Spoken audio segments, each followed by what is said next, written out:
First, I have to say that I'm here representing myself and not representing my employer. And so all thoughts and opinions are mine.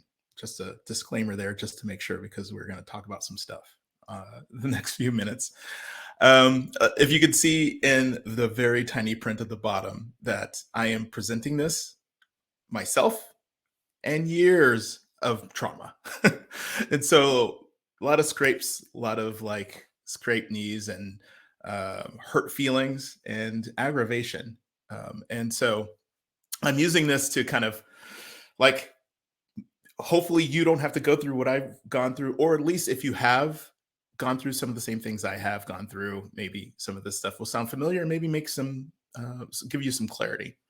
One thing, if you don't remember anything from this presentation, I want you to take from this that whatever position that you have, whatever position that you've had, sometimes it's a great fit, sometimes it's a bad fit. And if it's a bad fit, it doesn't necessarily mean it's you, sometimes it's the employer. So if you are in this economic kind of headwind, whatever you want to call it, where people are getting laid off, people are getting downsized, or contracts aren't being renewed, know that it's not necessarily you. It is just something that is out of your control and not something that you should be blamed for. And when I say blamed, I don't mean that only externally, but also internally. Don't blame yourself. All right. And so let me show you a little bit of who I am. For those who don't know me, I know there's like, I think two of my friends on this stream, but for the 98% of the people, my name is Wesley Faulkner. Right now, I am based right outside of Austin, Texas.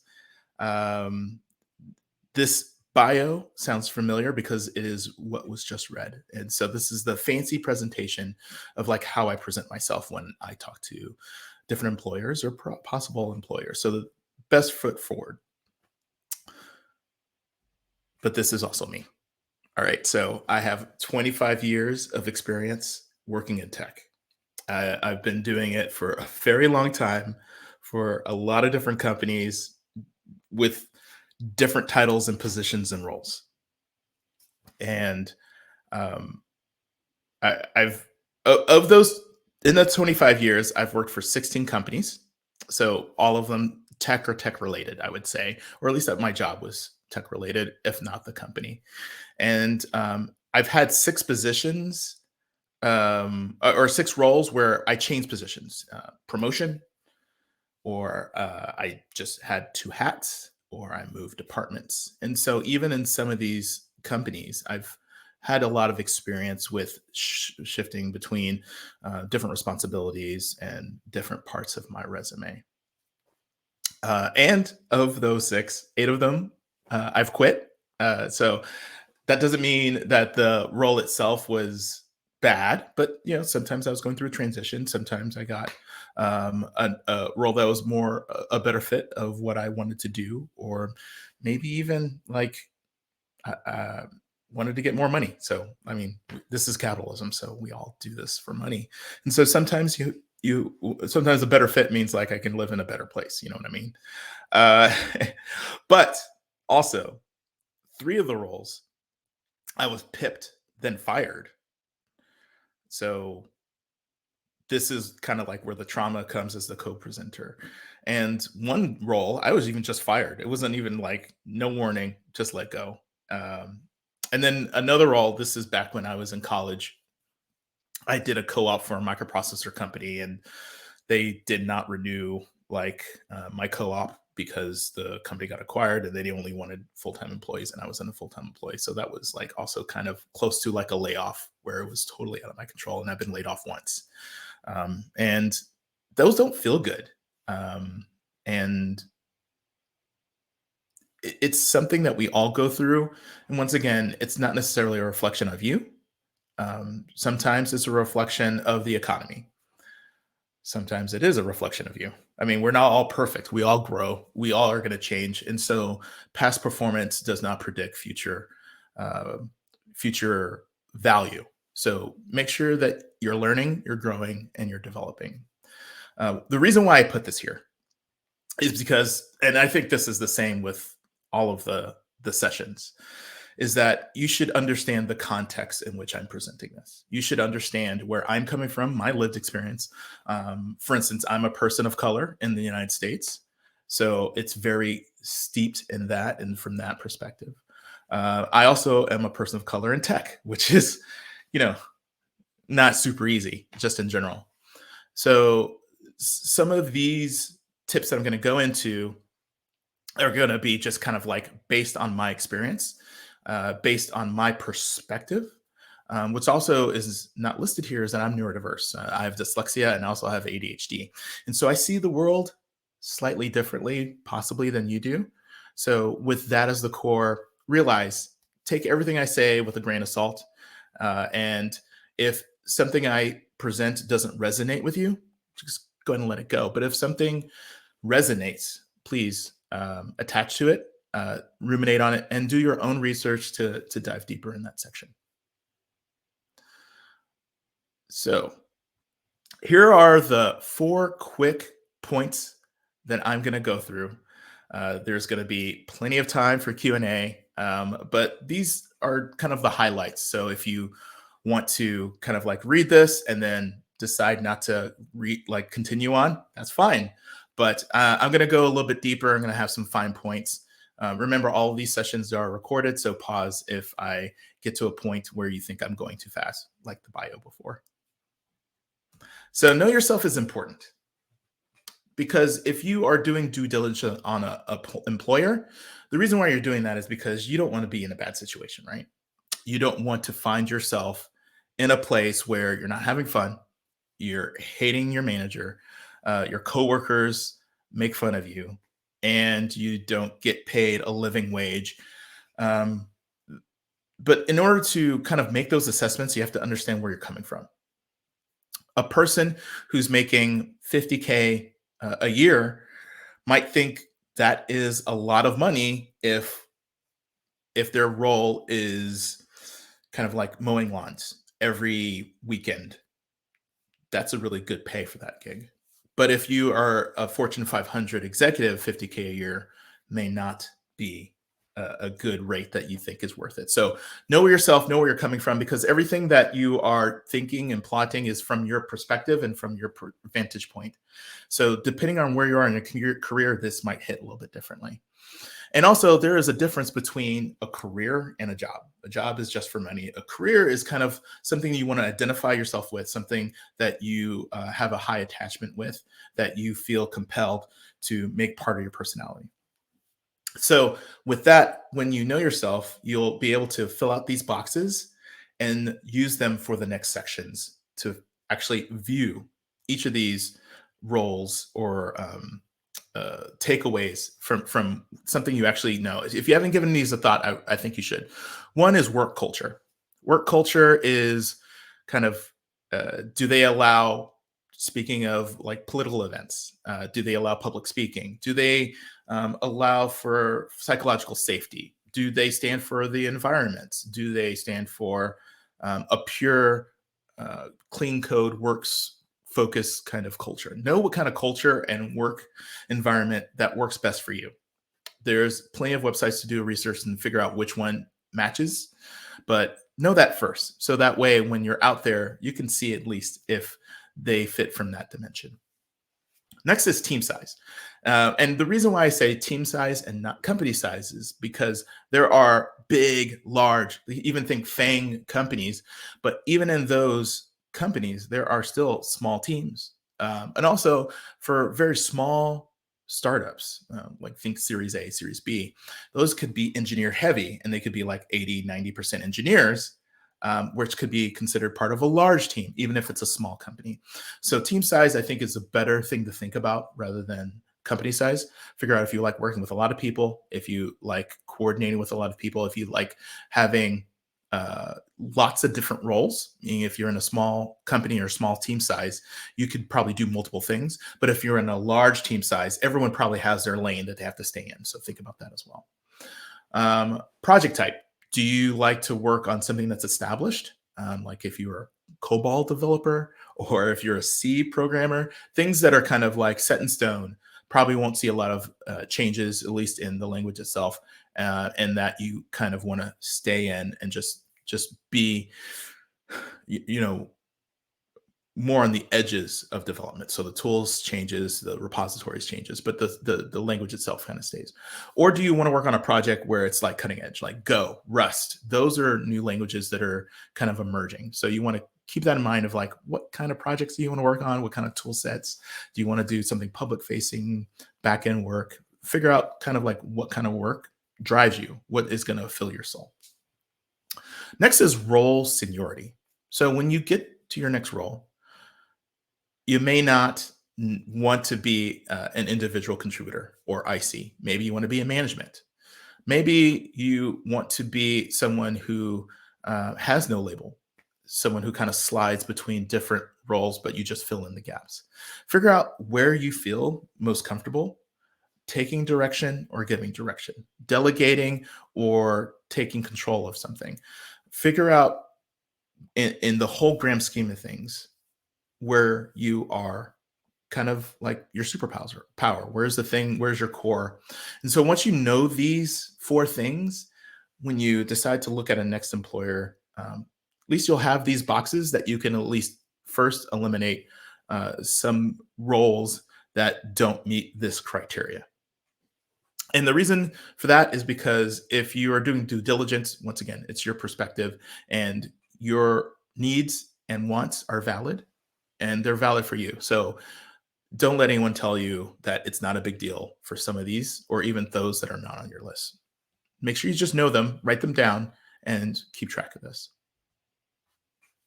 Next is the network. So once you get to the point where you're like, okay, I think I know what company I want to join or what team I want to join, what you want to do is reach out to your peer communities. Those are where people from your kind of industry hang out. Then you can shop or trial balloon the type of employer, the type of culture. You can hear some of the what people are saying just in general. Some of these things are just well known, even for people who don't work at the company. For instance, I know, well, let's not name names. So you'll hear some chatter organically, but remember, you can start asking people then. And hopefully they can point you in a direction of people who used to work there. So the reason why this part is important is because every company can be like multiple companies under the same umbrella.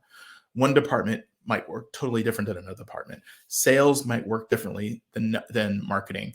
DevRel might work different than education. So find past workers, hopefully in the location or the department that you are interested in, and even in the geo. So there might be a different work environment in the United States as opposed to Canada or Mexico or in Europe.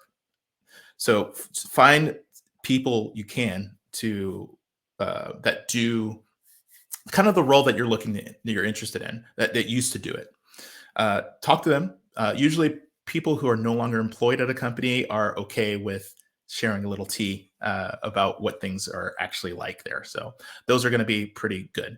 The next is that they may be far removed from what's happening now. So if you are able to get some references from these past employees to current employees, use them.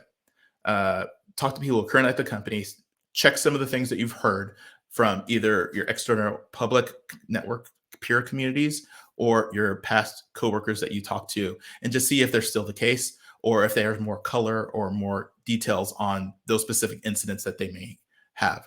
Make sure to try to talk about specifics and not just generalities. And as you get closer to the company, hopefully you'll have more of that.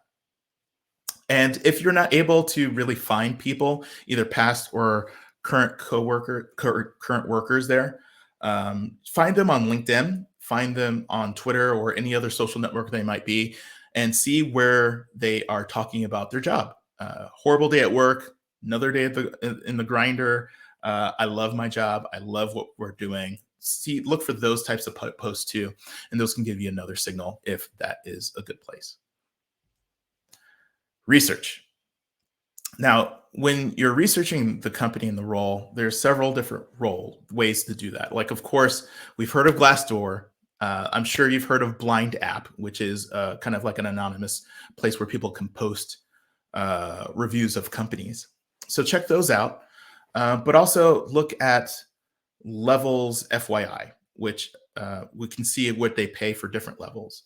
And you could also look for layoffs, see if the company has done any layoffs, and how would that received by either the press or employees.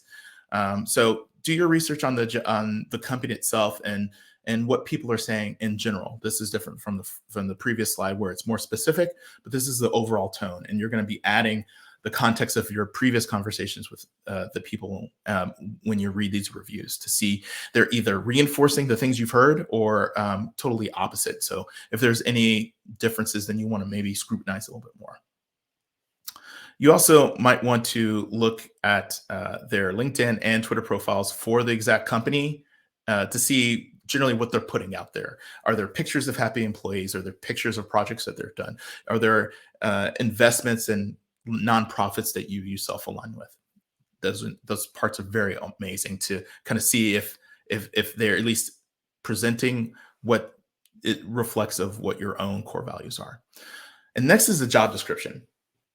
There's a couple things specifically for the job description. You want to see if, one, the job description is a bucket list of different things, like they say like 4 jobs in a trench coat. So you want to figure out if they are just not knowing exactly who they want because they list everything that it possibly could be, or it's specific and kind of a bespoke job. So they list specific things they want the person to do, goals they want them to hit. The more specific the job role, the more probably precise the language that they use to make sure they try to embody what the day-to-day looks like. But if it's general and just a laundry list, maybe they just have a head count and they kind of know they need a marketer or a DevRel advocate or something, and they're just going to slap you in there. So that's kind of a red flag, a yellow flag, to make sure that you are able to decide which one of these that the job description says. Next is open positions. Are they hiring for a new CMO, a new CFO? If they're hiring for a higher level C-suite or higher level executives, that might be a red flag. So the company may not be stable. They may not have a direction, or they have a direction. The person wasn't performing, but they're looking for a new direction. And so bringing people in at the top means the culture could change. Same with any direct line management that is going to be that you are going to reporting to. So make sure you keep your eye on that part. And then next, listen. Go through your resources and costs that you'll need to do for your role. So if you need a budget, you need hire contractors, you need, let's say you want some graphics designs done. When you're in the interview process and you ask if these are provided for the role, things that you consider table stakes, if they don't have a clear answer, that is a red flag. Because if you need a budget to do your job and they're not going to give you the things you need to do your job well, that's a way of vetting them during the interview process. Specific costs. So are you allowed to travel? Do they do reimbursement? Is there a corporate card? What are the resources you personally need to be successful? Is something you want to listen for. Do they provide that? Next is the onboarding process. Ask if there is one. If they say yes, ask what it's like, how long it takes, how much runway are they going to give you to onboard, to learn the system, and then to produce work. This is like a really big red flag and a way of vetting your employer to see if they care about how people get started, or they shove you in the role because you have the title, you should be able to do it, kind of a thing. And then milestones. If you are in the role, understand what I mentioned runway to get started, but once you get started, what are the things that the company is trying to hit, and what is your contribution to those overall goals, strategies, or ways that you're trying to execute on different types of objectives that they might have. So if you don't understand what the company's milestones are, and you don't understand how you would ladder up or what they expect you to perform at those specific inflection points on their calendar, make sure you ask those questions Once again, if they don't have a clear answer, if they can't articulate that, that's a red flag, and it may not be a good fit for you. Next, you want to look at the hiring timeline. So when you're going through the interview process, see if you should hear something in a week, you should hear something in a month, you should hear something after they go through, I don't know, 4 or 5 candidates. Know if you're at the beginning of the interview process with them, or when they're seeking to fill a position, or if you're towards the end and they'll make a decision soon. Understanding their hiring timeline can give you a way to understand if they are clear on what they need or they're trying to fill a warm seat. If they're if they're just looking for someone to just replace someone who just came through, see, that might be a red flag that they churn through people often. If they're saying something closer to, we're going to keep interviewing to the person that we feel is a good fit for the role, then you know that they're more discerning. And that is also a good way to see where you fit in their whole process. Next is quality standards. This is an interesting way to figure out if they are an iterative location in their journey as a company, or if they are more solidified and polished. So if they're like, get it out there, we don't care, we'll change it as we get feedback or as we know more, but we're trying to move fast. You'll see this a lot in startups. Some people, I mean, going back to knowing yourself, this is something that people don't ask during an interview about what kind of quality they expect as opposed to velocity. But some people are perfectionists, and this can be like raise their anxiety about like, it's not perfect. I'm not happy with it. I don't want it to go out. And that can cause internal chaos, friction, and cause some problems. So know where they are in their quality standards as opposed to velocity. Next, of course, is we're all talking about money. When we're talking about a role, figure out if they are trying to lowball you or if they are trying to pay you what you're worth. So whenever you go through the negotiation process, you'll kind of hear this or be able to tease this a little bit more. Understand their promotion cycle, understand their development and to their individual employees. Do they help them to get training? Do they keep them in a place where they're able to be exposed to a lot of different departments or employees so they can really learn different parts of the business? Money talk is a way of saying it, but compensation is a whole holistic thing that's very important. And ask questions. When you're at the end of an interview and they say, you have any questions, use that time. Be really good about that. You can ask probing questions like, if I talk to past employees, what would they say is the reason why they left? That's a really good question. Or people's tenure here are 4+ years. Why do people stay? These are all questions that you can use to probe their feelings and also see if it re, re, like reinforces what you've heard from the previous conversations in your online research, or if it's totally different. If it's totally different, that's a really red flag. That means that possibly that their value system, their pillars, what they stand for is what they repeat, but they don't actually live. So really use this time to ask the questions to vet the employer once you get to this stage. And so that part is one of the really important parts of the role, is that this is the free form and it's going to give you kind of like your last chance to like make sure all your concerns are held. All right. That's the end of the presentation. I've gone through everything. Here are my links. So of course, they're in order of my priority. So Mastodon's first. You can reach me there. I no longer use Twitter. So if you see my Twitter handle, know that I won't see it. Next is Polywork. You can find my work there, LinkedIn, and if you have to, email. I do a Wesley's office hours, and you can join me there. But those are just kind of like a way that you can freeze this and pause this if you're interested in joining me there, where I can help people. Thank you so much for your time. Also, thank you to the sponsors for making this a place where I can share my thoughts. And also, what I wanted to say is that when you get through this process, we go through these questions. Maybe you won't get all the answers. Maybe you won't find the place that checks all the boxes. But even if you don't know exactly what kind of employer is the right match for you, at least you'll know exactly what kind of employer they are by following these steps. Thank you so much.